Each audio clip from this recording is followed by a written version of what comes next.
Alright, we're going to jump right into this one today.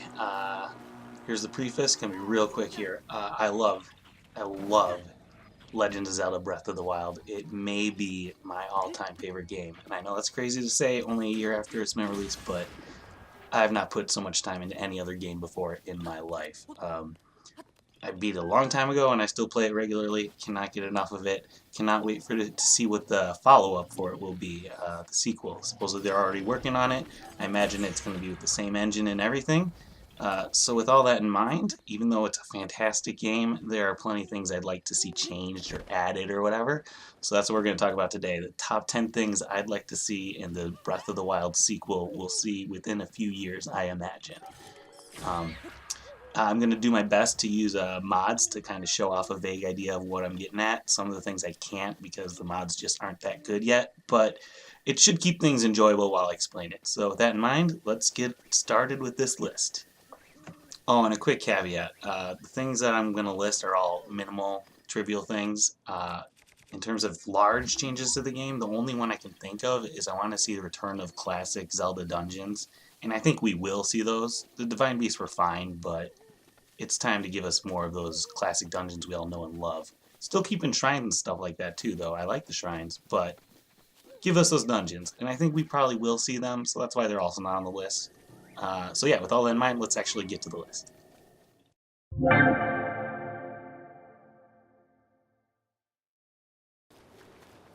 Alright, coming in at number 10 is the ability to swim or walk underwater. We've seen this in previous Zelda games. I think there could be a lot that could be done with this mechanic within the Breath of the Wild style. However, what we saw in Breath of the Wild obviously never called for it, but you know, you design the right kind of secrets, you could have underground passages and secret tunnels and stuff underwater. I think it'd be really cool, just so long as they built mechanics around it. Obviously, Breath of the Wild didn't need it, but if they made reasons for you to go underwater, walk underwater, swim underwater, it'd be pretty cool, and I see no reason not to do it.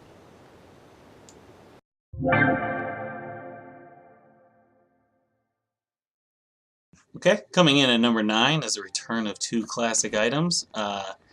One is the slingshot, which, you know, is just a less powerful bow and arrow. It'd be pretty cool if you could just pick up every little stone you see on the way of your journey. You know, arrows are a little tough to come by, but stones would be really easy to find. You know, the slingshot would be weaker than a bow and arrow, but it would still suffice when you need it. So I think that'd be really cool. I don't see why there weren't slingshots in this game. They'd function in the same way as bows and arrows, obviously, just less powerful. And then hook shots, of course, they're just kind of a given. They talked about how they wanted to put them in this game, but they tried messing around with it, and it made the player too much like Spider-Man. But I can see ways around this, you know, add like a tension meter, so you can only stay, you know, supported with a hook shot for so long before your grip falls and you fall off the cliff. Problem solved. You can't just go crazy with the hook shots, even if you do have two, you know, one for each hand.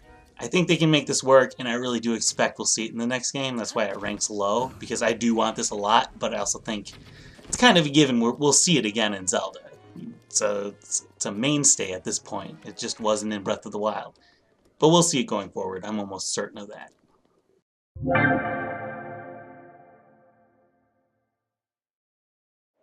So at number 8, I have tornadoes and other extreme weather. You know, they toyed around a little bit with weather, especially like lightning storms and stuff like that in Breath of the Wild. But I want to see them go crazy. I want to see tornadoes. I want to get blown around like crazy in the game because just crazy weather that you didn't expect happened. You know, make it really rare, but still make it happen. Because that could be really cool and just add a whole nother wrench into the whole situation, you know?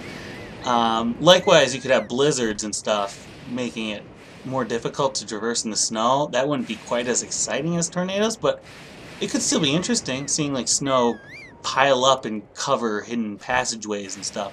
I mean, there's a little bit of that in Breath of the Wild, but they could really go further with this if they really let snow be more of a tangible thing that affects the whole atmosphere and landscape.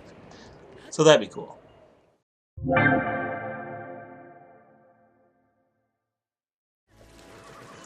Next, we have another mechanic we've seen in previous Zelda games, the fishing pole. I don't know. I could do with or without this. Kind catching fish is not the biggest thing in Breath of the Wild, but still, it could have been helpful. It could have added a whole nother element to the game. It might have been a relaxing extra mode to the game if they just let you chill out and try and fish and catch whatever you can, you know? I'm not expecting this to pop up really because it's pretty minimal, but it would be really nice. There were times when I was struggling to find fish, and this probably could have helped. So I would certainly welcome a fishing pole, even if I wouldn't use it like crazy.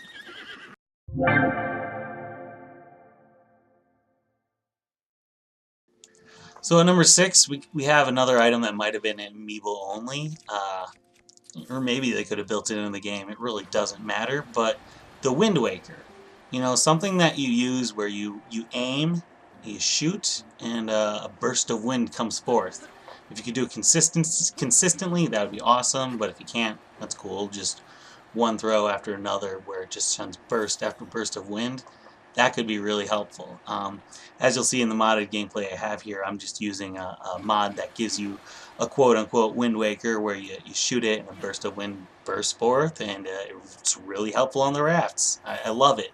Getting around on the rafts with the Korok leaf is not ideal, whereas the Wind Waker mod, it's pretty cool. I don't see why something like this can't be in Breath of the Wild. I do hope we see something like it in the next game, but at the same time, I'm really not expecting it. Still, it'd be cool to see, and I'd definitely welcome it. I think most other people would too. Getting around on the raft isn't the most ideal way to get around, but it could be if they just did a few little tweaks to it.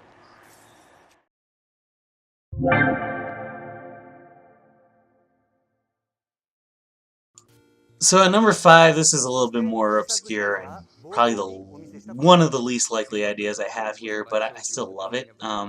The idea that you could get a rune that lets you play the 2D proof of concept Breath of the Wild game they made, you know, a lot in the style of the very first Zelda game. It'd be cool if Link could just sit down in the middle of your gameplay, pull up a little miniature Zelda game on his Sheikah slate, and play a miniature game of Zelda. You know, maybe there's 3 or 4 dungeons and that's it. It's not a huge game, but it's still something you can do when you want to break away from the main game and play, you know, a top-down classic Zelda game.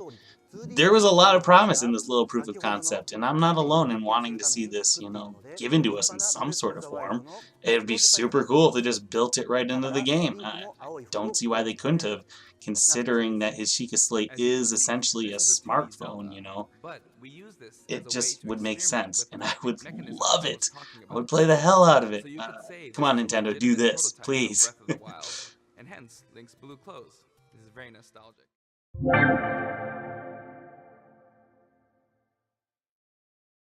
Alright, so this one's not exciting, but it is practical. An extra page for your inventory. After all the DLC dropped, you were left with just a few slots, not enough inventory to have one of every single gear item, and that's not okay, you know? I want to have one of everything, and it stinks that I have to be like, okay, I'm not going to be able to hold every single thing, so I guess I have to get rid of the Switch t-shirt and your old worn original clothes, you know, stuff like that. I see other people getting rid of the jewelry, but I kind of like the jewelry over your original worn clothes. But, you know, it doesn't matter. We should be able to hold one of everything. I don't understand why they didn't expand our inventory to just one more page for our gear. I'm bummed out about this one, but hopefully in the future Nintendo learns from this mistake and they let us hold at least one of everything, especially when it comes in terms of gear.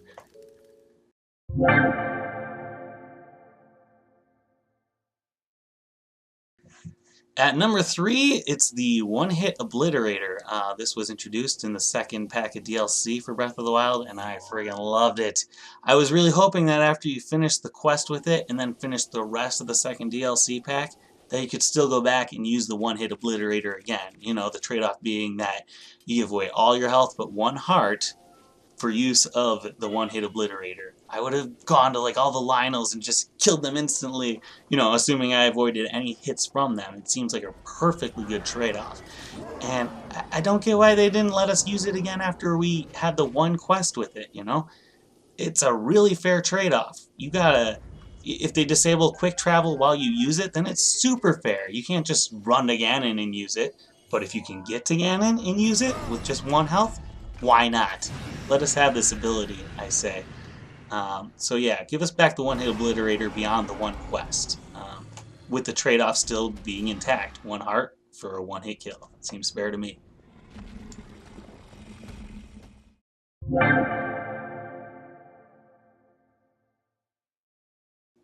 At number 2, I have a cookbook. So the idea with this is every single thing that you cook, it gets recorded in a cookbook because you found a new recipe.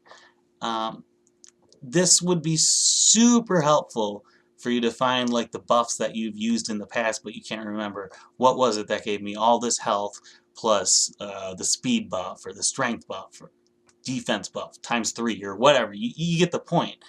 If you could just go within your pause menu to a cookbook, bring up recipes you've discovered, and then highlight the versions of each recipe you've discovered, which tells you what the buffs are.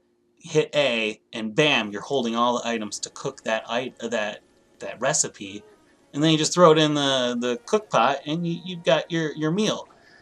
It would be so much more convenient than what they've left us with. We have to either remember our recipes or look them up online or just not care about them so we don't remember. It's frustrating, and it's something we could easily get around if Nintendo just gave us a little way to keep records of every recipe we find.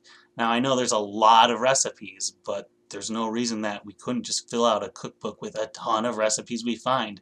It seems like a good idea to me. I'd really would have appreciated it in the game. Hopefully we see something like this in the next game. I think Nintendo might catch on to something like this. We'll see. Yeah, I hope so.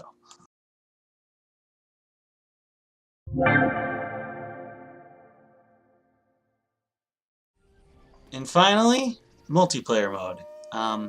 My initial idea here is just asymmetrical gameplay like what the Wii U was built on. I kind of think they might have toyed around with this with the Wii U version of this game, with one player taking the gamepad, not unlike multiplayer on the Wii U for games like Hyrule Warriors or Pokken Tournament, where one player plays on the gamepad, one plays on the TV.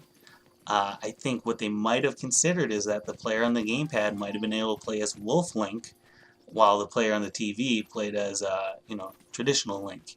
But obviously, Breath of the Wild is an intensive game, and that wouldn't have worked on the Wii U without significantly hurting the frame rate, so it's understandable why it got dropped, if it was even a feature. I'm just making assumptions here. But even still, put this on the Switch, and even if it's still too intensive for one Switch to handle, make it a LAN thing. 2 Switches can connect together, and one of them plays as Wolf Link, one of them plays as regular Link, just as long as you both own the game in question, Breath of the Wild or its sequel or whatever. I think this would be a lot of fun. It could be a really great way for 2 people to experience this game together, while only one of them's really, getting all the content and collectibles for themselves. The other player is helping out as the wolf and, taking down enemies that are tough to take down alone. But beyond this, it would be really cool and so out of left field. Nintendo's never going to do this, but it would be so cool to see them make Breath of the Wild into a battle royale type of game, like Fortnite or PUBG.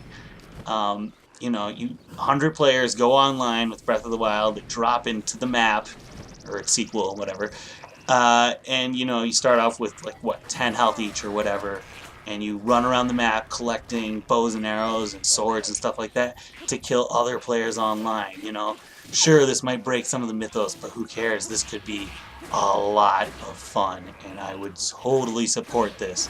I don't think we're gonna see it, but good God, would it be cool? If nothing else, 2-player working together with a wolf. Why not? Give us that at least. This seems feasible and within the Zelda style, between Four Swords Adventures and other Zelda titles before it with multiplayer modes. It's not unheard of, and I would love to see it in this kind of game. So there you have it. Those are my top 10 features I'd like to see in the Breath of the Wild follow-up sequel title. There's obviously bigger things I'd like to see, like I said before, the dungeons, or even enemies that were kind of missing, like Pose or other kinds of animals, Redeads that could come out only at night or something like that. I think that'd be really neat. But these are more mechanical things that I think should all just be in the game or in its sequel, and I would love to see. So what do you think? Are these are cool ideas? Do you have other cool ideas that might be better than this? Let me know. Leave a comment. If you like this kind of content, just leave a like, subscribe. I really appreciate it. I'm obviously starting out, but I'm liking where I'm going with this channel, and I hope you do too. Leave me any feedback you can, and I'll try and at least respond to you, see what I can do for you. So until next time, you all have a great day, and peace.